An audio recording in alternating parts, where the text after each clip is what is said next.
ఇక తగ్గేదే లేదు, దూసుకుపోతాం అంటున్నారు గులాబీ నేతలు. రైతు సమస్యలపై ప్రభుత్వంతో ఇక తాడో పేడో అంటున్నారు.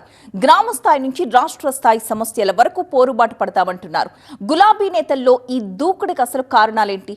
ఫామ్ హౌస్ సమావేశంలో అసలు ఏం జరిగింది చూద్దాం. తెలంగాణలోని ప్రతి జిల్లాలో ప్రజా సమస్యలున్నాయి. కానీ దీనిపై పార్టీ నేతలు స్పందించడం లేదంటూ ఇటీవల బీఆర్ఎస్ నేతలకు క్లాస్ తీసుకున్నారు అధినేత కేసీఆర్. నాయకులు ఎవరూ ఫీల్డ్ లో ఉండడం లేదంటూ తీవ్ర అసహనం వ్యక్తం చేశారు. తెలంగాణ భవన్ నుంచి పిలుపు ఇస్తే తప్ప నాయకులు సొంతంగా కార్యక్రమాలు చేయడం లేదని మండిపడ్డారు కేసీఆర్. అప్పుడప్పుడు మాత్రమే మొక్కుబడిగా కార్యక్రమాలు చేస్తూ కాలం గడుపుతున్నారని, ఇలా అయితే కష్టమంటూ అసంతృప్తి వ్యక్తం చేశారు.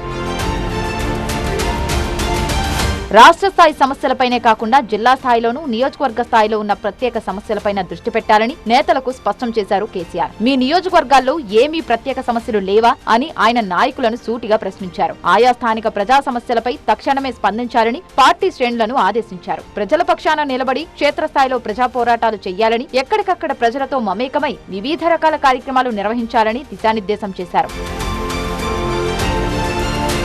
రాష్ట్రంలో రైతుల నుంచి ధాన్యం సేకరణ సక్రమంగా చేపట్టడం లేదని కేసీఆర్ విమర్శించారు. ఎక్కడ చూసినా రోడ్లపైనే ధాన్యం రాసులు కనిపిస్తున్నాయని ఆవేదన వ్యక్తం చేశారు. దీంతో రైతుల తరపున పార్టీ నేతలు పోరాడాల్సిన అవసరం ఉందని చెప్పారు. స్థానికంగా ఉండే ప్రతి ప్రజా సమస్యపైన వెంటనే ధర్నాలు, ఆందోళనలు నిర్వహించాలని దిశానిర్దేశం చేశారు. ప్రజల గొంతుకగా పార్టీ నాయకులు మారాలని, అప్పుడే ప్రజల్లో ఆదరణ లభిస్తుందని ఉద్బోధించారు. ఎన్నికలకు ఇంకా 2 ఏళ్లే సమయం ఉందని నేతలకు ఈ సందర్భంగా గుర్తు చేశారు కేసీఆర్. ఈ కీలక సమయంలో సీనియర్ నేతలు ఖచ్చితంగా ప్రజల్లోనే ఉండాలని, లేకపోతే వచ్చే ఎన్నికల్లో తీవ్రంగా నష్టపోతారని హెచ్చరించారు.